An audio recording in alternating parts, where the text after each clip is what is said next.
If you're unsure of who you should be buying for the quarterfinals, don't worry, I've got you covered in today's transfer target video. Now, before we dive into today's video, I just want to say that we are ridiculously close to hitting that 5,000 subscriber mark. So if you do want to help the channel out, be sure to like, comment, and subscribe. Now, before we dive into talking about the obviously players that we're going to be looking to target and the teams we're going to be looking to target for the upcoming round, I thought again we would go through the rules. Obviously, I went through these in the last section. You now do have 105 million budget. The highest scoring players from each round will now receive a price increase. So some of the prices included in this players will be going up. So it might help to be a little bit more proactive with some of the transfers that you're potentially making, because, you know, team news, it does seem quite limited. So if you've got a feeling about a player and he's done well this round, I definitely think it could be worth taking a punt. Remember as well, free transfers do not carry over. So we have free transfers this week. If you have to pretty much use all of them, or if you use two, that other one's not going to carry over. It's still going to be 4 for the next round. So just remember that. Key point going into that one. Obviously, the last 2 points on there, we already kind of have experienced as well. As you can see down the bottom, we have 3 transfers for the quarterfinals, 4 for the semi-finals, and then 5 before the final. So obviously, just be careful when making your transfers. If you make more than 3, it is going to start to eat into that -4, very similar to FPL. Moving on to a team I feel a lot of us are potentially going to be looking at for the next round. A team that has definitely caught the eye so far in this tournament. It is Spain. They have probably been the most exciting team to watch in the tournament. A lot of the big teams haven't really turned up, and arguably is 2 of the most attacking teams in the tournament going up against each other in Spain and Germany. And I feel this Spain squad has a lot of talent we should be looking at and potentially talking about as well. So we're going to run through some of my top picks, to be honest. Fabian Ruiz in midfield has been absolutely exceptional this tournament. The PSG midfielder, 4 goals plus assists for him as well. Okay-ish data, probably a massive overachievement for him, so probably not the ideal player, but he seems to be just popping up at the right time and is having the tournament of his life. So he definitely could be a very, very decent option at that 6.5 million. Someone that I think could be also a very decent option. I think the way that kind of ball recoveries and man of the match awards going at the moment, with a lot of midfielders, kind of these more defensive midfielders picking them up. Rodri obviously picked up against Georgia as well. This could be an area as the game starts to get a little bit more tighter. You know, it's these players that are quite combative. They break up play. They obviously, you know, have quite high ball recoveries. They're passing a lot. They're moving a lot. High pass success rate seems to be one of the things that does kind of just tick a box for a man of the match award. And Rodri seems like he is one of those players as well. Also does have the goal threat, as we've seen with Manchester City and of course Spain scoring against Georgia. I would not be expecting that every single round, but maybe if you're looking for a nice potential little bench player, I think Rodri could be the one. If I'm split between Rodri and Ruiz for money, I probably would go Ruiz. I think he's got that more attacking output, to be honest. And as you can see, Rodri's ball recovery numbers aren't astounding. You're more playing him for the man of the match award, in my personal opinion. Moving on to a player I definitely think should be in a lot of people's teams. It is Williams. Obviously was exceptional against Georgia. The pure pace this lad has got is mesmeric. It really, really is. The fact he's down as a midfielder as well is a little bit of a cheat code, because a lot of these other type of players, and as you can see, Yamal, who we're going to come on to talk about, are down as forwards within this game. With Williams, you're getting him as a midfielder. He's at 7 million. He is probably going to be one of the top scoring players this week, though, so probably will see a price increase to 7.1 million. But I wouldn't worry about that too much, because personally with my team and a lot of my friends' team, I've seen that they're not exceeding their budget. It seems quite lenient with this budget, and with kind of, you know, more of the kind of premium players not really turning up this tournament, I definitely think you can still build a pretty decent squad with that 105 million budget. So Williams, definitely a player I would be considering. The fact he's a midfielder as well is absolute golden for me as well. Yamal, I think, was excellent. Very, very unfortunate not to go and get a goal, against Georgia. As you can see, the highest expected goals on this list. He's definitely a player I am considering in that forward position, to be honest. Obviously, it's going to be a tough game against Germany, but I definitely feel they could be susceptible to the pure pace that Spain do have. And I do feel Spain, if they do go and beat Germany, I think they'll comfortably beat whoever's in that other semi-final and potentially reach the final as well. So I'm looking at Yamal personally as well. Moving on to the defenders, I think these two are the top 2. Obviously, you've got Laporte and Lenormand as options as well. You've got Unai Simon, who's a pretty decent keeper as well, if you do need a goalkeeper for this game week. But as I've said throughout a lot of these videos, goalkeepers for me feel a little bit like a wasted transfer. There's not too much upside in them. Obviously, we've seen tonight Oblak scoring a mega score because of a penalty save, and then obviously Costa with 3 penalty saves in the penalty shootout, winning him that man of the match award. I would not be expecting that from goalkeepers every single week. Most of the time, they're probably going to get you 2 points. If you're lucky, maybe 6 to 7 as well. So I think goalkeepers have very limited upside. For me, defenders seem to be the area where there's a lot of upside and where a lot of people are scoring points. I'm personally projected kind of my team to look at a 5 at the back for this kind of current game week, the round of 16, mainly because people are picking up high ball recovery numbers. It seems like the defenders are a little bit broken with the ball recovery numbers. They seem to pick them up and the midfielders don't. Obviously, the 2 on the screen here, I think, are both fantastic options if you're looking to kind of get into that Spanish defence. Both have okay-ish attacking output, but again, the ball recovery numbers, especially Cucurella's, are mesmeric. And for 4.5 million, that is an absolute steal in my opinion. So that is the Spanish squad. Those are the players. Let me know if I missed anyone out. Moving on to the other side of the draw, we do have Germany taking on Spain. Again, like I said, another team that a lot of people are probably going to be quite, looking at some of their assets, potentially picking up a few of their players as well. So we'll start off with Kai Havertz. He's probably been arguably one of the players of the tournament. A real surprise package for me, to be honest. Not a player I've kind of considered, but with a lot of the forwards kind of not being up to scratch, maybe Kai Havertz is the one that we've potentially been overlooking, to be honest. He's got the highest XG so far in the tournament with 3.7 as well. 2 of those have come from penalties, but that still only equates to about 1.5 XG, so he's still been very, very creative. And I think the last game for Germany in the round of 16 against Denmark, I thought he was absolutely exceptional. With the forwards like Ronaldo, like Mbappe, England not looking great going forward as well, he could be a stellar option. I think maybe for people with Morata, could be worth that switch because he looked very, very desperate and very bleak at times as well. Kai Havertz, on the other hand, creating plenty of opportunities for that German side as well, on penalties as well, which is an absolute goldmine as well. So really, really good stuff from him. Moving on to Musiala, the highest scoring player so far in the game. I feel if you've not got him, it's probably worth investing in Musiala as well. His expected data has been okay. He's probably overperforming it. But again, it seems like he's just one of those players who's in the groove this tournament. He, if anybody, is going to carry Germany through this Spain game. I feel his pure pace, skill and ability are what are going to carry Germany as well. His ball recovery numbers, as well as you can see, are actually pretty decent. They're not the worst for a midfielder as well, so will potentially get you that 1 or 2 extra points from ball recoveries, as well as those attacking returns we've seen from him. Ilkay Gundogan is a player I was quite hot on last week, and obviously previous weeks as well, because we still kind of was debating whether or not he had the penalties in him. Doesn't look like that's the case. So I think the kind of appeal of going for Ilkay Gundogan is slowly weaning off as well. Came off quite early in the game against Denmark. Whether or not that was kind of more kind of looking forward to the next games, kind of resting him for kind of later in the tournament, or maybe just the fact that he's not been playing that well, to be honest. So he could be a player that I think for a lot of people that might own him, might potentially be worth maybe having a little bit of a rethink with him and maybe moving him out of the sides. But if obviously you've got other players to take kind of more priority and more pressing matters, then obviously take a look at those. Rudiger is a player I'm very, very hot on at the moment. As you can see, those ball recovery numbers, which seems to be the mega thing, to be honest, is absolutely exceptional. 33 from him. I think he picked up 12 or 13 in the Denmark game alone. Pretty okay-ish data. He's obviously a threat from set pieces as well, but it is that ball recovery data that then obviously went on to go and win in that man of the match award as well. So ball recovery data for me is absolutely key and essential when picking these defensive assets as well, because it's a little bit of a cheat code at the moment and where a lot of managers are gaining points. So that's definitely something to consider. If you're on the wild card, I would be kind of maybe ditching these more attacking fullbacks that we usually go for in FPL and focusing on these defenders with high ball recovery numbers. That's my personal advice on that one. And then the final one is going to be another player I think very much of this kind of Rodri ilk. It is Toni Kroos on a lot of the set pieces. Again, the ball recovery numbers are okay-ish.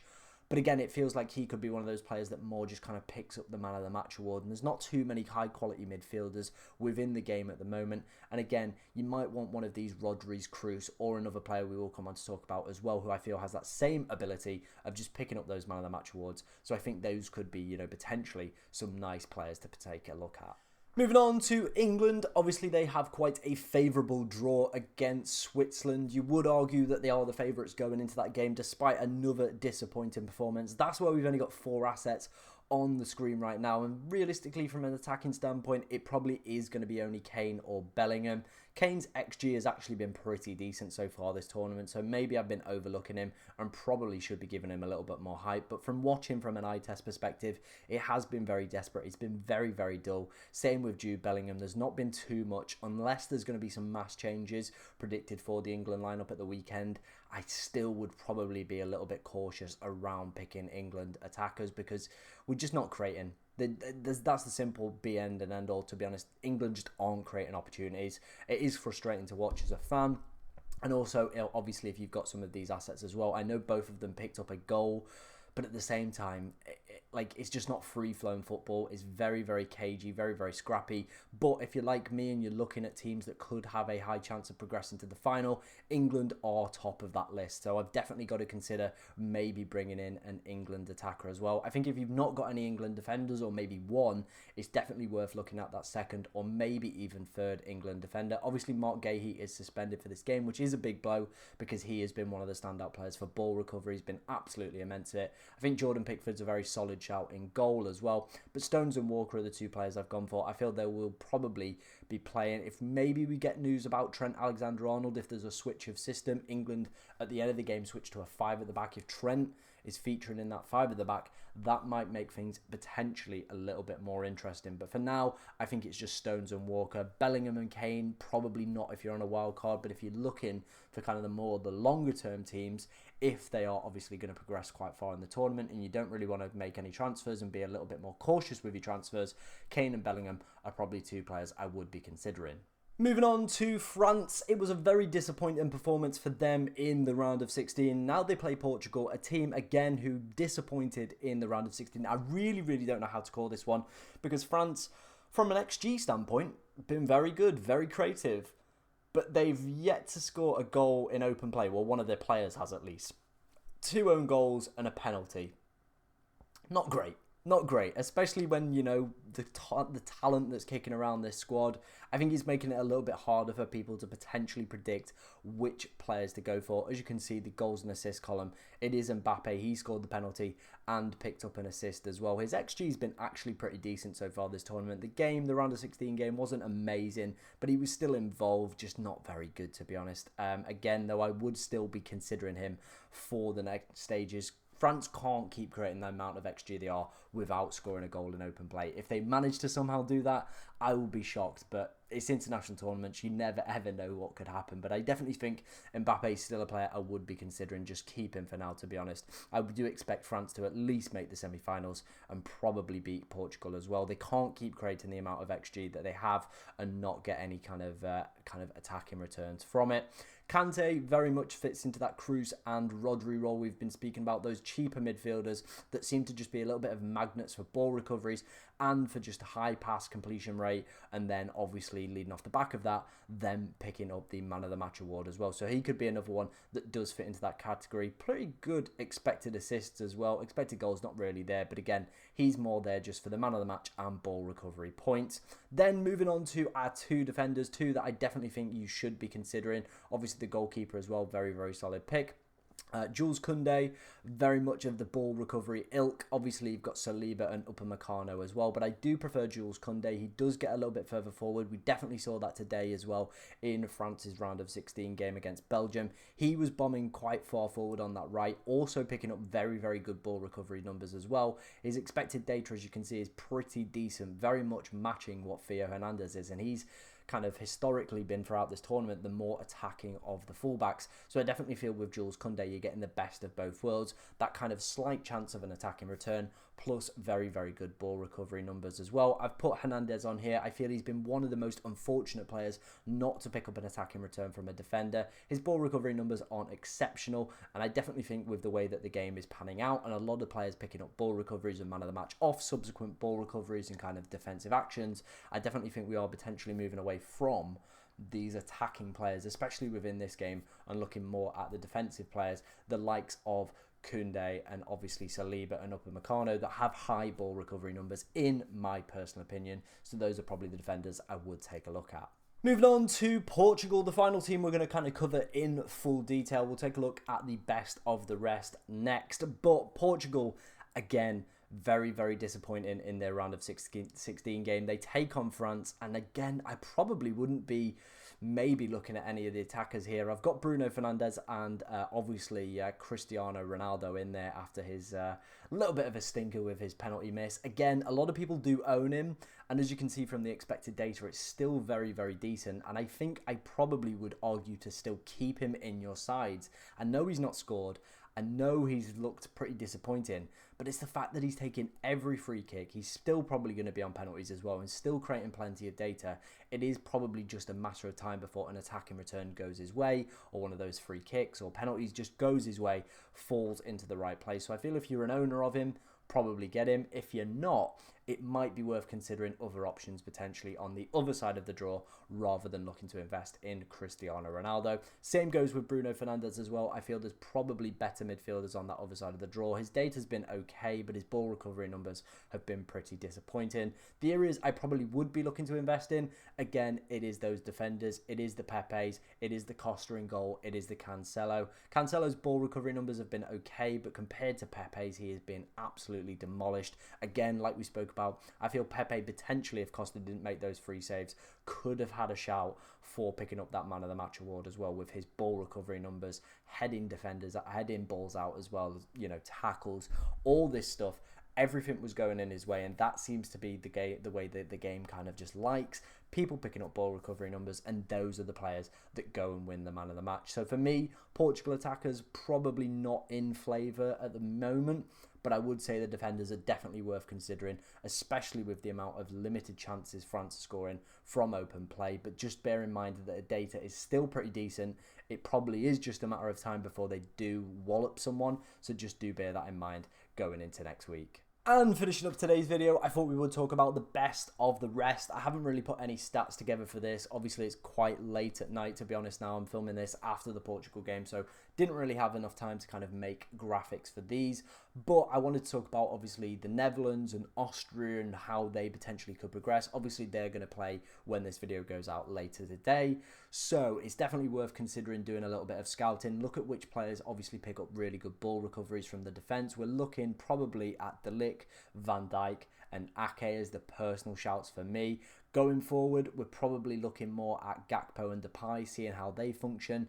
Depay has been super unlucky with his expected goals, but as we've seen throughout this tournament, it's the players that are just actually putting the ball in the back of the net that are getting the points, and the players that are creating a lot of data are just not doing so well so far. Maybe that's going to change. Obviously, that can only happen for a certain amount of time before things do obviously flip back in the other way, but with it being such a short form tournament, it might be worth focusing on the players that are just in good form. Gakpo, is one of those players, and if he performs again against Romania, I definitely think should be on people's shopping list, with a lot of the other top forward options playing against each other next game week. Moving on to Austria, obviously Sabitzer and Baumgartner are the kind of standout picks as well. They've got some decent defenders, and Pence at a 4 million option as well for goalkeeper is a very, very decent shout. Obviously, some of the other teams that might progress on that side as well, Turkey and Romania, yeah, probably not any players we might look at. But again, we'll see how they get on, see if they do progress. I think the only other team worth considering in this last section